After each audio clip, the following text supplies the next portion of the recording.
অনেকের ধারণা যে ভগবান শ্রীকৃষ্ণ নাকি অবতার। আসলে কি তিনি অবতার? এ বিষয়ে শাস্ত্রের কি বলছেন?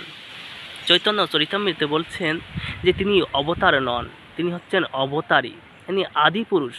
এতে চ অংশকলা পুংস কৃষ্ণস্ত ভগবান স্বয়ং। সমস্ত অবতারের অবতারী তিনি। তার থেকে সমস্ত অবতার এই জড়জগতে এসেছেন। কিভাবে এসেছেন? চৈতন্য চরিতামৃতে স্পষ্টভাবে উল্লেখ করা হয়েছে যে ভগবান শ্রীকৃষ্ণের দ্বিতীয় বিগ্রহ হচ্ছে বলরাম। বলরাম ভগবান শ্রীকৃষ্ণকে ভাগবত ধামে চার রূপে তিনি ভগবান শ্রীকৃষ্ণকে চতুর্ভুজ রূপে সেবা করছেন। কি কি বলছে? যে প্রথমত তিনি বাসুদেব রূপে, দ্বিতীয় সংকর্ষণ রূপে, তৃতীয় প্রদ্যুম্ন এবং অনিরুদ্ধ, এই চার রূপে ভগবান শ্রীকৃষ্ণের সেবার জন্য সর্বক্ষণ তৎপর রয়েছে। এবং সমগ্র ব্রহ্মাণ্ডে 5টি রূপে বলরাম ভগবান শ্রীকৃষ্ণকে সেবা করছেন। কিভাবে? প্রথমত তিনি সেবা করছেন সংকর্ষণ রূপে, দ্বিতীয় কারণোদক সাই বিষ্ণু, তৃতীয় গর্ভোদক সাই বিষ্ণু এবং ক্ষীরোদক সাই বিষ্ণু ও অনন্তনাগ বা শেষনাগ রূপে। এই 5টি রূপে বলরাম ভগবান শ্রীকৃষ্ণকে সর্বক্ষণ সেবা করছেন। তাহলে অবতার এই জড়জগতে কীভাবে আসলো?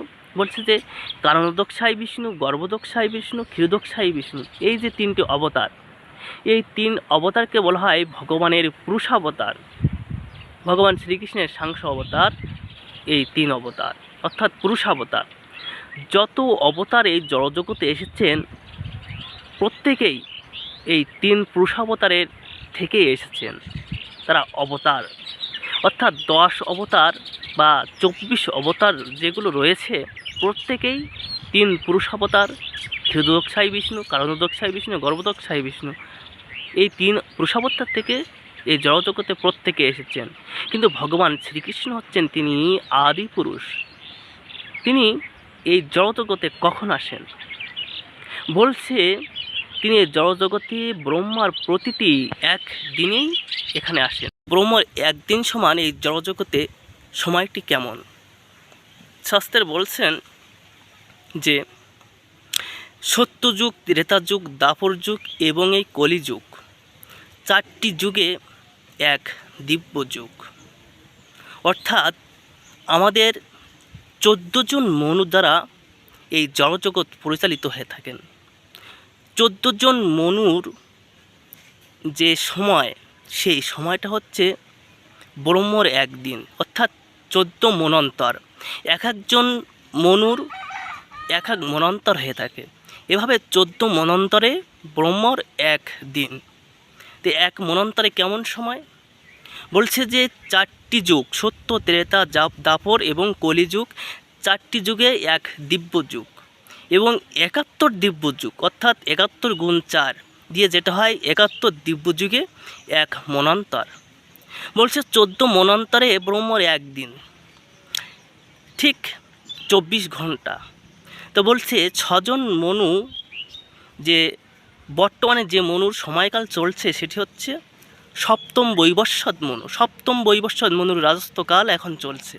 6 জন মনু চলে গিয়েছে এবং ঠিক যেভাবে মানে 6 জন মনু চলে, যে রাতও এমনিভাবে একই টাইম হতে হবে, অর্থাৎ 6 জন মনু চলে যেয়ে 12 ঘন্টা হয়েছে এবং রাত্রের তিরোভাব মানে রাত্রের যে সময়টা, সেই সময়টাও 12-12-24 ঘন্টা হয়ে এভাবে সপ্তম বৈবস্বত মনু বর্তমান চলছে।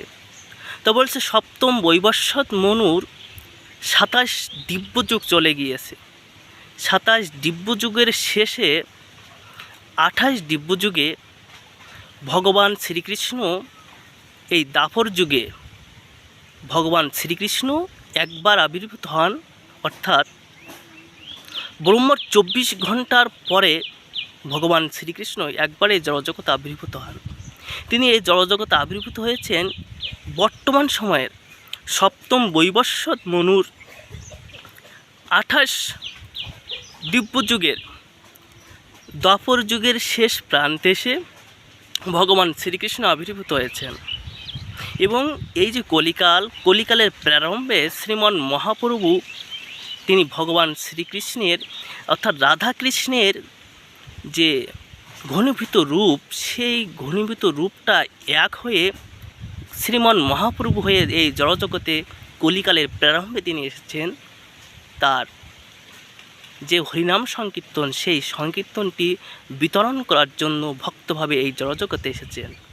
তাই ভগবান শ্রীকৃষ্ণ এই জড়জগতে ব্রহ্মার প্রতিটি এক দিনেই তিনি একবার আসেন, এবং যে সকল অবতার আসেন তারা হচ্ছে ভগবানের পুরুষাবতার থেকে এই জড়জগতে আসেন। এটি হচ্ছে তাৎপর্য, এটি হচ্ছে তত্ত্ব। তাই ভগবান শ্রীকৃষ্ণ অবতার নন, তিনি হচ্ছেন অবতারী। সমস্ত অবতারের অবতারী, তার থেকে সমস্ত অবতার আসে, কিন্তু তিনি হচ্ছেন আদি পুরুষ। যেমন একটি প্রদীপ থেকে অসংখ্য প্রদীপ প্রজ্বলন করা যেতে পারে, প্রথম যে প্রদীপ জ্বালানো হয় সেই প্রদীপটি আদি প্রদীপ,